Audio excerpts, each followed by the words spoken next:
He sat silently in the darkness, his empty eyes fixed on the ceiling, haunted by the sweet lies whispered by the woman he once trusted. A single, unexpected message changed everything. He thought his family was his safe haven, but it turned out to be the source of his deepest pain. Before continuing the story, tell me which city you're watching from. I want to know how far this video has come. Don't forget to like and subscribe to the channel so I can send you exciting stories like this every day. Surely you have some interesting thoughts about this video. Please leave a comment below. I'd love to hear your opinions. Don't forget to subscribe and hit the like button to support the channel. I really want to know your thoughts on this topic. Please leave a comment below the video and share your opinion. Don't forget to like and subscribe to support the channel's growth. Hey, time for another out-of-this-world story from our space. I abandoned my family and I'm okay with it. I am sitting in my RV outside a cafe with free internet access typing this. I have gone over this so many times in my head, but I figured writing this out could help me clarify the thoughts in my head. I abandoned my family a little over a week after D-Day. Wife 36 female and me 37 male and a daughter 13 female. It's now almost 6 months since that day I discovered her affair by chance. I was totally clueless. I believed we had a good marriage, plenty of intimacy. We would talk about stuff for hours. We had date night regularly. We had shared and individual hobbies. We were healthy and fairly good shape. It was good, or maybe it was just me thinking that my wife, let's call her Emma, she cheated, so she obviously preferred another man. Not me, and if she could betray me like that, she couldn't possibly love me? Here I was thinking she was my best friend. I guess not. In hindsight, I can see that. I probably saw things through rose-tinted glasses. I actually believed that my family cared about me. I believed I was loved.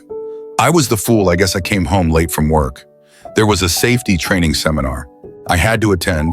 She was sleeping on the sofa and a message with some emojis popped up on her phone. Emojis like I would use when I message her, what the F. I snooped and I found out what had been going on for at least 5 months. I knew the affair partner. Let's call him Jack. He was a work colleague of hers. I had even been to a barbecue at his house and met his family. He was married and had 3 children, the youngest just 2 years old. While reading the messages, something just snapped in my head. It fundamentally changed me. Over the course of reading their messages, I went from loving Emma more than anything to hating her to just going blank. Not just about her, but everything, totally numb. I took pictures of the messages and went to bed. I didn't sleep at all. I just stared at the ceiling. Emma was pissed the next day that I went to bed without waking her up. She complained about neck pain from sleeping on the couch all night. I wasn't really listening. I just remember thinking how everything was muffled, as if someone had turned down the volume in the world. I was kind of surprised about how little I cared. I felt practically nothing. I should be angry, right? During breakfast, I didn't say a single word. My wife and daughter chatted away. They didn't seem to notice anything different about me or even acknowledge me, but I definitely didn't feel like myself. Felt like I was someone new, someone I didn't know or understand wearing a suit of the old me. I went through all the daily motions. I went to work, did all the normal stuff. The only difference is I sort of stopped talking. Sadly, I realized that nobody seemed to even notice. It's like I wasn't even there. I started to understand that even my daughter didn't really love me. I was in the house with them, but unless they wanted something from me, they didn't really interact. They talked at me, not with me, if that makes sense. I would get these pangs of pain. They would come and go. Sometimes they would overwhelm me completely. I was not okay. I walked around like this for 5 days before Emma asked me if something was wrong. During dinner, he had maybe uttered 3 words in total to her, my daughter, in that period. I didn't even answer her question. I just made a, "I'm okay, I don't know," face, then continued eating. She seemed okay with that. The next day, I didn't go to work. I worked for the local power company. I fixed power lines and such. I packed up some random stuff, plus my camping and hunting gear. I didn't really have a plan. I put it in my car and walked around the neighborhood for a while. I ended up at the kitchen table waiting for the wife to come home. She came home with a few bags of groceries. She immediately started talking about her day while unpacking. I just sat at the kitchen table in pain. She didn't even look at me apart from one glance as she entered the kitchen. Daughter popped in and did the same. Their backs were turned to me and they talked about some trivial crap on sale. I have never felt so rejected, unappreciated, and so alone. I felt totally invisible, like I wasn't there or that I wasn't worth acknowledging. I was thinking back on our lives and all I could see was that they didn't care about me at all. They probably never did. I was an accessory to their life. I just didn't matter to them. I was a convenient and useful prop. I was hit with a wave of pain. I cried, still they didn't notice. So I got angry, very angry. I had a glass of water in front of me. I stood up and threw it hard at the tiles over the sink. It just exploded. Glass shards rained over everything. They both turned around, angry. What the? They froze, unsure what to do when they saw my contorted, tear-soaked face. It was uncomfortably quiet for a long while before I spoke. Emma, I know all about your cheating with Aki. I was surprised how clear it came out, since I was clenching my jaw so hard it hurt. My daughter looked at Emma. What is that true, Mom? Emma started to try to explain. She briefly glanced at me and said, Sorry, I can explain. Then she turned back to our daughter and they started arguing. Again, it was like I was invisible or something. Hello, the glass thrower here after a few minutes watching their increasingly heated argument. I just walked out and got in my car. I looked at them again through the window, still arguing in the kitchen. They didn't even notice I had left. I sat there for a few more minutes before I gave up and just drove off. It took maybe 15 minutes before Emma tried to call me, then call after call, then a flood of texts from both of them. I just ignored it and eventually turned the phone off. The next day I took half of our money out and called my boss. I told him I didn't know when I would be back. He told me if I didn't show up. I was fired. I just told him okay and hung up. I just didn't care. I went to Jack's house, his wife opened. I gave her a copy of the messages and told her what Jack and my wife had been up to. I left her crying on the stairs. At the end of the day, I ended up in a cheap hotel at the edge of town. The next few days were kind of a blur. While I tried to come to terms with things, I didn't make any real progress. Mostly staring at the wall, trying to think of reasons not to end myself. Emma's older brother is a cop. Let's call him Mark. Mark showed up on the third or fourth day. I'm not sure. I don't know how he found me. He tried to interrogate me. I didn't say anything when I didn't engage. He told me I was under arrest and put me in cuffs. However, he didn't take me to the station like I expected. He took me home instead. Mark dragged me into the living room where my wife and daughter immediately started berating me. Still, I said nothing. I just listened in amazement while they told me how terrible this was for them. What a terrible a-hole I was for making them worry. It went on for a while. In the end, Emma screamed at me, "Say something." I stared at her for a while before calmly saying, "I have nothing to say to you, whore."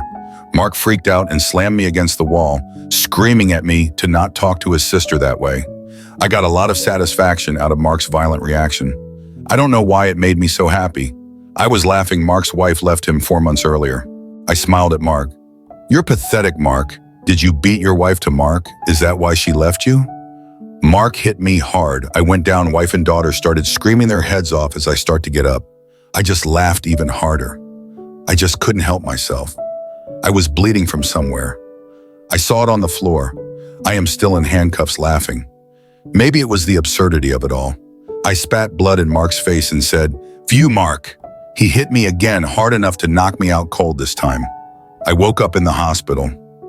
I puked all over the floor the second I opened my eyes, so I knew I had a concussion. Emma, Mark, and my daughter was there. They were talking at me. I was too confused to make it out. A nurse appeared and asked them to leave. She got me a pan to puke in and called someone to clean. While she was taking my pulse, I told her that my family put me here and that they were not to come anywhere near me, that if they came back into the room I would leave, I would just run away. She argued kind of sternly that running or even getting up was a really bad idea for me, but she would talk to security. I didn't see them again in the hospital. It was bliss. Finally, I felt a little peace. I could think I was thinking about maybe reporting Mark to get him fired, but it's a small town. His colleagues would probably cover for him. I considered confronting my wife, but that didn't make any sense to me either. I decided to disappear, to turn into a ghost. I wanted nothing to do with these people ever again. I would report him. I told my daughter that Emma had betrayed me and that she would be without a father from now on. To Emma. I made a longer letter. I tried to be as practical as possible.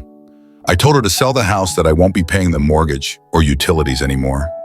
I told her reconciliation or even contact was impossible, especially after she had sent her brother to drag me back and beat me senseless in front of them. I explained that I won't do anything for her ever again. So she wants a divorce. She will have to arrange it. I told her I will disappear, and I don't want to be found, that if she interferes with my life again, I will simply end myself, that we will never speak again. I ended it with how much she had hurt me. I really regret giving her that last sentence. It's like I let her steal a little bit more of me, like I let her give me a little more pain. In the hospital, I made a plan on how I could disappear. Emma gave the hospital some fresh clothes, and they forwarded it to me. Then one evening, I just went out the rear fire escape. I triggered some kind of alarm. I was panicking a bit, but thankfully no one stopped me. I got back to the hotel to pick up my car. I traded it with a small arm and set off. I got a new phone, Bashwan. The only person I called was my father. I told him everything and told him if he gave my new number to anyone, I would become totally unreachable forever. He could call me if he needed to reach me, if I needed to sign something other than that. I wanted to be left alone. For the first few months, I grieved the loss of my old life, but I came to realize that I grieved the loss of a fantasy, a memory that only existed in my head, the loving wife and daughter, the family friends. It was all just an illusion in my head. These people never really cared for me over time. I started to rebuild a sort of life, only this time. I was a total ghost. I ghosted all of society. Now I am only a P.O. box. I run a safety deposit box to keep valuables and cash. I do odd jobs for money. I hunt and fish and scavenge. My money consumption is insignificant, so my cash reserves are actually growing. I don't pay taxes. I don't have a bank account. When people ask my name, I answer, people call me Fred. It's not my name. I go out of my way to not contribute to society or anything else for that matter. I'm still invisible like I was in my family. At least now I am invisible to strangers, not people that claim to love me, and to be honest, I kind of like it now. I brew my own beer. I move around. I have no obligations. I work when I want. I spend a lot of time in nature, just relaxing. I have a few friends that I hunt and fish with. I am in amazing shape, the best shape of my life actually. All in all, my life is getting better.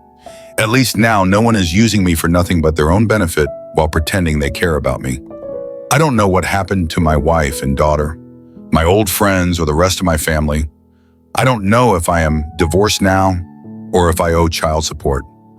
I don't know what happened to the house. I really don't care. My father has tried to give me information a few times, but I shut that down hard. He's the only one I speak to occasionally from my old life. I feel free, relaxed, content. I could say happy even. I don't have much, but I don't need much when I get to the end of the line. I will sell everything and burn the rest of my money. I will make sure there is nothing of value left, nothing left to remember me by. Then I will walk into a national park without no one ever knowing and disappear forever.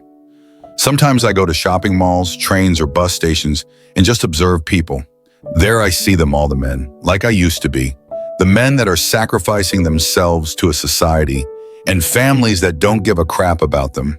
Men that work themselves to death without any recognition or gratitude from anyone. They are guilt-tripped, pressured, and pushed to always make more sacrifice, more and more pointless. Nonsense, brand clothes, bigger house, more this, more that. Never even getting a thank you, no form of gratitude or appreciation in most cases, not even a smile. They try to fool themselves just like I was refusing to recognize reality. But I see it in them just like I used to. Deep down, they know I recognize their empty million-mile stare.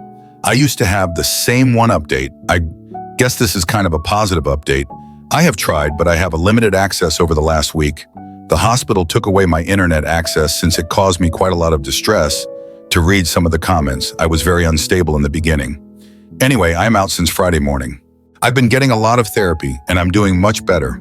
I have daily treatment, but I no longer need to be committed. I suffer the after effect of emotional trauma and have mild PTSD.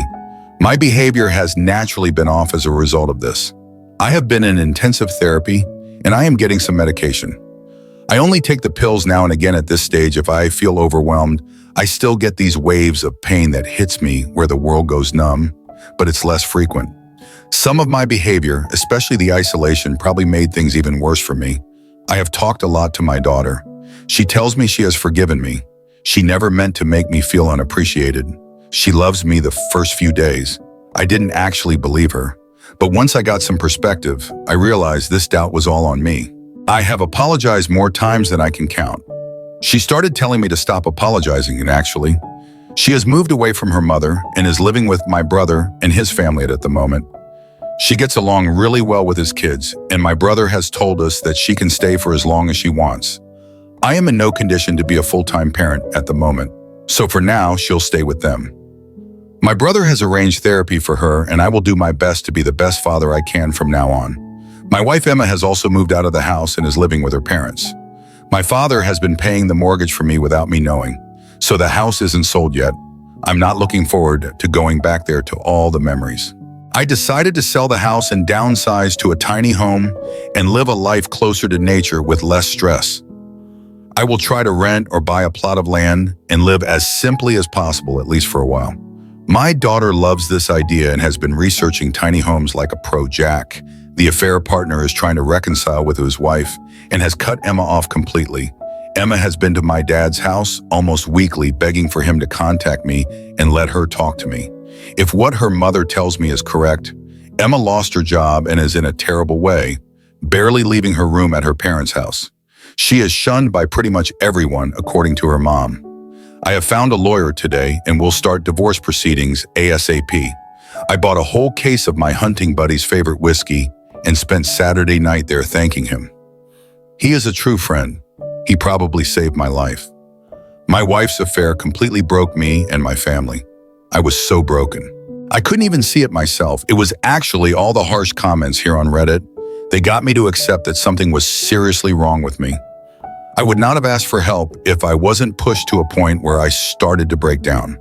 Up until then, I was sort of holding myself together by convincing myself that I was doing better. But truth is, I was hanging on by the tiniest of threads. So once again, thank you everyone. Edit. I forgot to tell you about Mark. I have called Mark's employer today and pleaded Mark's case that he continues as a cop. Mark visited me on Thursday. He had prepared all the paperwork for me to file a complaint against him. He made no excuses. He admitted his behavior was completely out of line. He apologized for losing control and that it was entirely his fault. He pushed me pretty hard to file against him, actually. But I've been thinking about him. I have seen him throw himself in the path of a punch to protect an old woman being attacked. I know a lot of his colleagues, and they always talk about how he will always go the extra mile to help someone. I found out why his wife divorced him as well. Mark doesn't make much, but he donates 10% of his salary and volunteers 3 days a week to help the homeless. Apparently, his ex found this to be unbearable. Mark refused to stop helping, so she divorced him. Mark is a good man. He lost control one time. I lost my way for over 6 months. I'm happy to take a beating to make sure a man like him can continue to do good. He took me to see the homeless people he helps today after I insisted, and he needs to keep doing what he is doing. Next update. 4 months later, I've gotten a lot of therapy, and I'm fairly stable. My daughter is doing well. I am, however, a different person than now. I have a hard time trusting people. Apart from my daughter, I prefer solitude, and I have a very low public profile in general. I don't know if I would say something is broken inside of me. I guess you could say I am broken compared to who I used to be, but I am not unhappy. I am perfectly okay as a partial loner. I am just different now. I guess the house is sold and I bought a tiny home where me and my daughter live. It's not a tiny home like you see on TV. It has 2 separate bedrooms and a combined living room kitchen. It's in a secluded location on a forested hillside and has a porch outside as big as the house and a wonderful view. I absolutely love the tranquility and the close proximity to nature in our new home. I am divorced or almost divorced. It's just waiting on the formalities now. Expected time frame is 3 months. Soon-to-be ex-wife has been begging me a lot for second chance almost daily, but she has not demanded anything from me. She doesn't try to excuse herself. She owns her affair. We use mediation, and she has given me everything, basically all our assets in full custody. The only thing she has asked for is to be allowed to visit so she can try to repair her relationship with our daughter. She has offered to cook and clean as well, but I don't want to feel like I owe her anything. I will keep the household operational. It's tiny anyway. And I need some chores for my daughter. I don't want her to grow up to be a spoiled brat. My daughter and soon-to-be ex-wife's relationship is very, very strained. We will have to see how it goes. For you that want to tell me that this is a ploy to try to get back with me, don't worry, she is not sneaky about it at all. She has told me straight out that she hopes we can find a way back together and that she will make efforts towards that. If I put up boundaries, she has promised to respect that. So I'm okay from my perspective. I have told her I want closure, but there's no way of repairing our relationship. We will be co-parents and that's it. I am insisted on split custody since it's cumbersome to undo full custody after the divorce is final. Now that I can think straight. I want our daughter to have a relationship with her mother. I have forgiven her and moved on. I will live my life as I see fit from here on out. As for the assets, I will give her half at the last minute or directly after the divorce. We built up these resources during our marriage, so it's only fair she gets half. But I really want to see if she will go through with it, actually giving me everything. She is very remorseful, and I find it helps my healing. Soon-to-be ex-wife is still struggling. Some would say she is an absolute wreck. She's going to counseling. We all are including family therapy for my daughter's benefit. I am determined to try to make up as much as possible for my daughter from my mistake. My daughter is very sharp. I believe she has forgiven me, but she watches very carefully how I act towards her mother. I'm determined to be a good role model, so I will act exemplary. When I posted, I was actually in a really bad place. Thankfully, I was stupid enough to post on Reddit. I don't even know why I posted, to be honest, but I got some much-needed feedback that sort of snapped me out of it. It's been incredibly hard to deal with the aftermath, but I am finally starting to stabilize Emin if our family and marriage is destroyed. We will be okay in the end. Life doesn't always turn out the way we expect it to. There were moments when he felt completely broken, as if all the good in his life had slipped away forever. But over time, he learned that what truly matters isn't what we lose, but how we choose to rise and move forward after the fall. He decided to let go of the past, rediscover himself, and live a life that truly belongs to him. It wasn't an easy journey, but he showed that no matter how deep the pain, we can find light again if we learn to heal from within. This story isn't just about betrayal or loss. It's about finding freedom and the true meaning of life. If you found this story thought-provoking, please give it a like and share it to spread this message to others. And don't forget to subscribe to the channel so you won't miss more powerful stories like this.